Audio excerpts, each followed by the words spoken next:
Hi guys, Dale Vince, a green energy industrialist and donor to the Labour Party, was asked about carbon capture and the new government's plan to invest £22 billion in the next 25 years into the technology.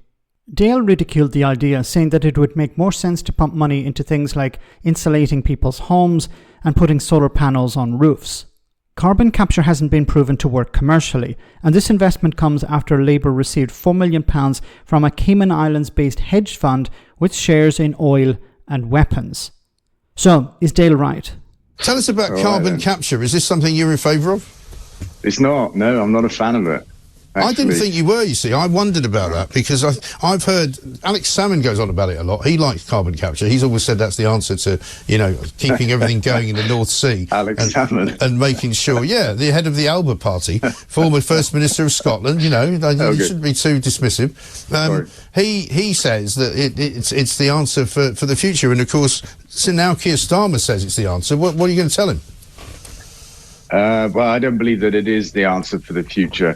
It's been talked about for 20 years or more. It's been in operation, I think, in Norway for like 30 years. But it's not working. It's not working at scale commercially anywhere in the world. It's something that we have to pour money into, and that's my problem with it. The announcement yesterday was £22 billion, I think, over the next quarter of a century. So roughly £1 billion a year, and I'm just not convinced.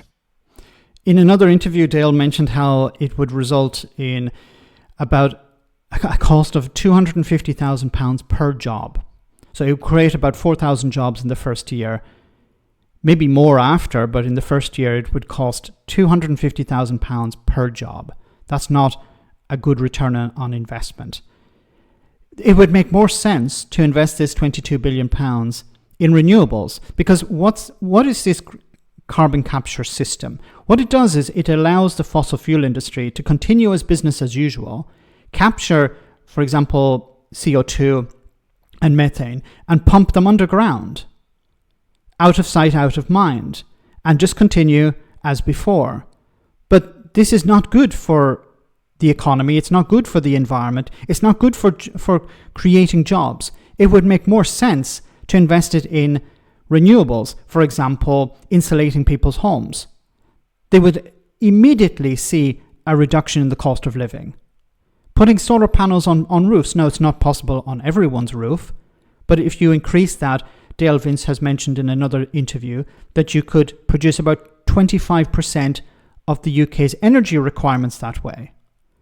This would be energy security, and it would, of course, avoid the problem of greenhouse gases. So it makes more sense to invest this in renewables. And of course, it's important to highlight that while some will link this to renewables, to the green revolution, this has nothing to do with this.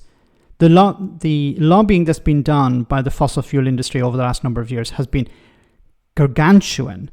They have been pushing for carbon capture because what it does is it allows them to continue to pump